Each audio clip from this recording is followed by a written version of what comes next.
Now, this role vulnerability matrix is really helping you understand your critical vulnerabilities when it comes to people in your church. If somebody has to step out of a high level, high impact leadership role, whether that's a volunteer leader, or a staff person, it's really important that we understand where we are. And this tool will help us do that. In this exercise, we will assess the staff and volunteer roles of our church. And when you look at this y-axis here, think about the positions that are essential and have a high impact on your ability to do ministry. You want to document what those key roles are for your church and also do that by each individual ministry area. Now, the sloping line up through here represents how difficult it is to replace this person or this position. Now, some of these roles will be harder to fill than others for various reasons. It could be skill set, institutional knowledge, level of spiritual maturity, any one of those things. And now the x-axis here is really about the individual person. Up to this point, it's been more about the role. Now it's about the person who currently serves in that role and whether or not they are at risk of being able to serve for now.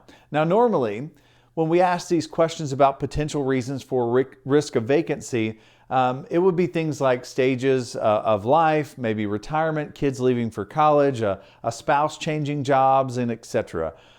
In our current climate, though, it's become a lot more complicated. According to the CDC, 91% of those who have died from COVID-19 were 55 or older. And for many churches, this age bracket makes up half of their volunteer and leader workforce, not to mention their key high-level leaders. Now, if you add this to the additional health conditions within the vulnerable populations of the CDC guidelines, we could have a real problem because someone with asthma or someone who lives with a child with asthma may want to opt out of serving in many roles. Now, please remember that this tool is meant to be used for high-level, high-impact roles only at this time, and we'll get into the weeds with a full volunteer audit for every role in a later session. So just think about these high-level, high-impact roles for now. Again, some of these roles will be harder to fill than others. So fill in the fields that I've given you in the document and identify your most vulnerable roles. And then name the volunteer currently filling that role and 3 names of potential replacements for that role. Now, when you have a critical strategic gap like this in your church, you have to fill it, at least temporarily.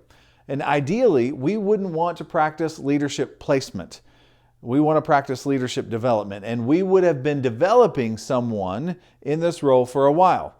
But this is an emergency, so I want to give you one more little tool that's going to help you get clarity on who is the best candidate to fill this role. And it's called the 4 judgments.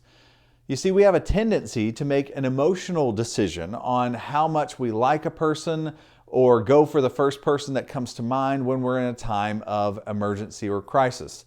Instead, we want to think about each potential candidate that you've listed here, one of the 3, and the position that they currently hold and how they have displayed these 4 judgments over the past year. And assessing these 4 judgments will allow you to make a good decision on who to put in that leadership position. Now, on a sliding scale from 1 to 10, 10 being the most positive, assess each candidate for the following 4 categories. Did the person have good judgment and make good decisions when it came to aligning with your vision and values as a church? Now, next, did this person's decisions align and reflect your church's strategy? Now, a word of caution here, if you gave them a negative score, you can only give them a negative score if the leader had a real understanding and clarity on what your church's strategy is, and that's not always the case. So that's just a word of caution there. Now, next we move on to how did this person handle themselves when crisis arose? And this is something preferably a crisis that may have happened before our current crisis of COVID that we're in now. Did they handle it well? Did they make good decisions? Were they decisive or indecisive? Did they kind of fall apart when crisis came? Now, all these things are important, but the last one, people judgment, is way up there.